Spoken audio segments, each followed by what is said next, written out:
هو في أوقات أنا لازم أبطل أعاتب، وفي أوقات أنا لازم أعدل أخطاء، وفي أوقات أنا أعمل نفسي مش مركز. في العلاقات كلها فيها مشاكل.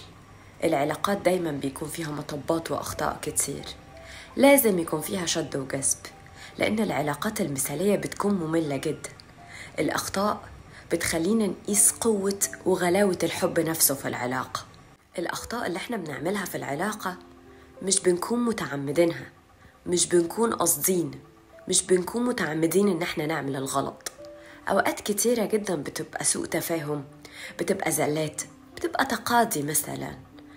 الفكرة ان في اخطاء كتيرة ممكن تغتفر، لكن في اخطاء كتيرة غفرانها بيكون جريمة. الاخطاء بتكون انواع، في اخطاء لازم تتغافل عنها وعينك ما ينفعش ان هي تشوفها، اعمل نفسك مش شايفها. وفي اخطاء انا لازم اركز عليها، وفي اخطاء انا لازم اعاتب عليها، وفي اخطاء انا ما ينفعش اخد ردة فعل في ساعتها، لازم ادي وقت. زي مثلا الرد على الرسائل مش موجود، الرد على المكالمات مش موجود، 8 أو 9 ساعات هو مختفي، ما ينفعش اخد ردة فعل في ساعتها. وفي اخطاء انا لازم اخد ردة فعل في ساعتها وحالا وفورا، لاني لو اتأخرت ثانية انا كده ممكن العلاقة تنهار وممكن اذي نفسي. اما العتاب فهو قصة تانية خالص. العتاب هو فرصة للصلح. العتاب اني بقول للشخص اللي قدامي انا عايزك معايا، انا عايزك في حياتي، انا عايز اكمل معاك بقية حياتي.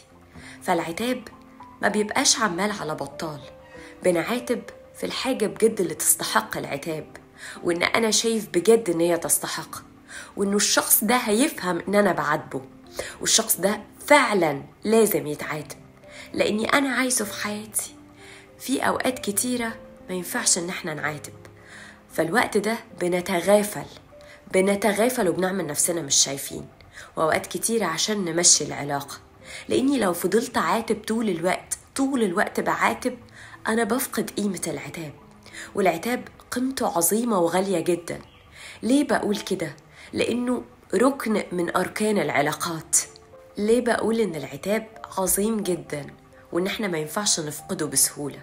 ندي مثال، لما راجل يتخانق مع حبيبته أو مراته ويزعلها جامد ويبقى غلطان في حقها، وهو عارف ومتأكد إن هو غلطان في حقها، وهي هنا المفروض تعاتبه، سكتت، هو بيخاف من سكوتها.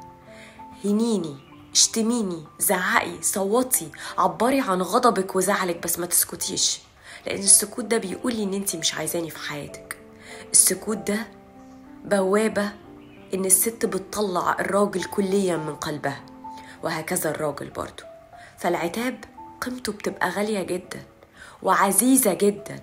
وهنا عرفنا إمتى إن احنا نقف على غلط، وإمتى نتغافل عنه، وإمتى نركز في ساعتها، وإمتى ناخد فرصة مع نفسنا، وإمتى نعاتب، وقيمة العتاب عاملة إزاي، علشان نحافظ على سلام وأمان العلاقة اللي انت فيها.